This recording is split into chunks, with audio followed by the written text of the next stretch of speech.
Hi ಮಕ್ಕಳೇ, ಇವತ್ತಿನ ನಮ್ಮ ಕತೆ ಜಾನ್ ಮತ್ತು ಮಾತನಾಡುವ ಮೀನು. John and the talking fish. ತುಂಬಾ ಹಿಂದೆ ಭಾಗ್ಯಾಪುರ ಎಂಬ ಊರಿನಲ್ಲಿ ಜಾನ್ ಎಂಬ ವ್ಯಕ್ತಿ ಇದ್ದ. ಅವನು ಅಪಾರ ಪ್ರಾಮಾಣಿಕನು, ಸತ್ಯವಂತನು, ಹೃದಯವಂತನೂ ಆಗಿದ್ದ.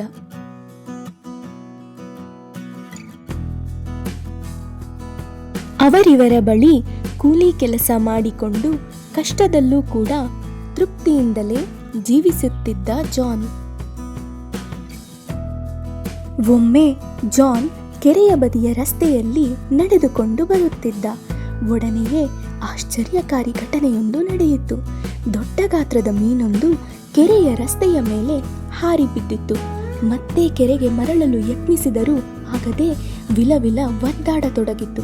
ಅದನ್ನು ಕಂಡು ಅವನ ಕರುಳು ಚುರುಕ್ ಎಂದಿತು. ಮೀನಿಗೆ ಸಹಾಯ ಮಾಡಲು ಮುಂದಾಗುವಷ್ಟರಲ್ಲಿ ಅದೆಲ್ಲಿಂದಲೋ ಒಬ್ಬ ಮೀನುಗಾರನೊಬ್ಬ, ಆಹಾ, ತಿಂಗಳುಗಟ್ಟಲೆ ಬಲೆ ಬೀಸಿದರೂ ಇಂತಹ ಮೀನು ಸಿಗುವುದಿಲ್ಲ, ಸಂತೆಯಲ್ಲಿ ಇದನ್ನು ಮಾರುತ್ತೇನೆ ಎಂದು ಮೀನನ್ನು ಹಿಡಿಯಲು ಮುಂದಾದನು. ಜಾನ್ ಮೀನುಗಾರನನ್ನು ತಡೆದನು. ಅವರಿಬ್ಬರ ನಡುವೆ ವಾಗ್ವಾದ ಏರ್ಪಟ್ಟಿತು.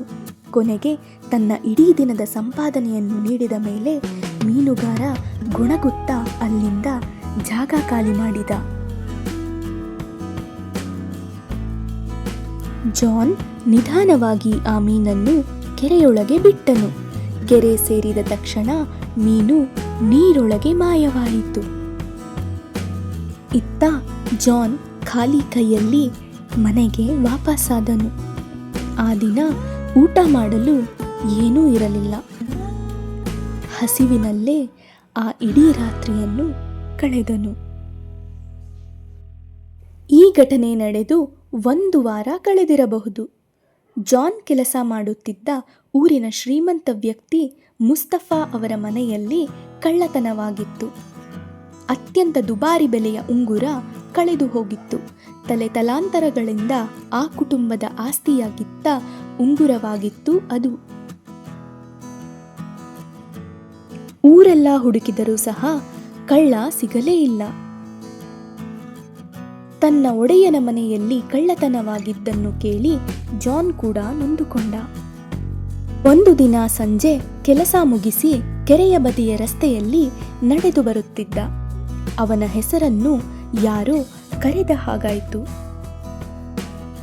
ನೋಡಿದರೆ ತಾನು ಹಿಂದೆ ರಕ್ಷಿಸಿದ ಮೀನು ನೀರಿನಿಂದ ತಲೆ ಮೇಲೆತ್ತಿ ಮಾತನಾಡುತ್ತಿತ್ತು. ಮೀನು, ಅಯ್ಯ, ನೀನು ಹಿಂದೊಮ್ಮೆ ನನ್ನ ಪ್ರಾಣವನ್ನು ಕಾಪಾಡಿದ್ದೆ. ಆ ಋಣವನ್ನು ತೀರಿಸುವ ಸಮಯ ಈಗ ಹತ್ತಿರ ಬಂದಿದೆ. ಹಾಗೆಂದು ಹೇಳಿ ಒಂದು ಉಂಗುರವನ್ನು ಜಾನ್ ಕೈಯ ಮೇಲಿಟ್ಟಿತ್ತು. ಅದು ಮುಸ್ತಫಾ ಅವರ ಉಂಗುರವಾಗಿತ್ತು. ಮೀನು, ಹೆದರಬೇಡ, ಕಾಗೆಯೊಂದು ಈ ಉಂಗುರವನ್ನು ಕದ್ದು ಹಾರಿ ಹೋಗುತ್ತಿತ್ತು. ದಾರಿ ಮಧ್ಯ ದಣಿವಾಗಿ ಬಾಯಿ ತೆರೆಯಿತು. ಆಗ ಉಂಗುರ ಕೆರೆಗೆ ಬಿದ್ದಿತು ಎಂದು ವಿಷಯವನ್ನೆಲ್ಲ ಜಾನ್ಗೆ ತಿಳಿಸಿತು. ನಂತರವೇ ಜಾನ್ ಆ ಉಂಗುರವನ್ನು ಕಿಸೆಗೆ ಹಾಕಿಕೊಂಡದ್ದು. ಅದನ್ನು ಜೋಪಾನವಾಗಿ ಯಜಮಾನನಿಗೆ ನೀಡಿದ. ಅವರು ತುಂಬಾ ಸಂತೋಷಪಟ್ಟರು. ಜಾನ್ಗೆ ಬಹುಮಾನ ಕೊಟ್ಟು ತಮ್ಮ ಮನೆಯಲ್ಲಿ ಉತ್ತಮ ಕೆಲಸವನ್ನು ನೀಡಿದರು. ಜಾನ್ ತುಂಬಾ ಚೆನ್ನಾಗಿ ಬಾಳಿ ಬದುಕಿದ. ನೋಡಿದ್ರ ಮಕ್ಕಳೇ, ಜಾನ್ ಮತ್ತು ಮಾತನಾಡುವ ಮೀನಿನ ಕತೆ.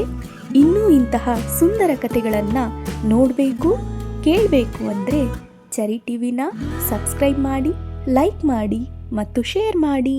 Thank you.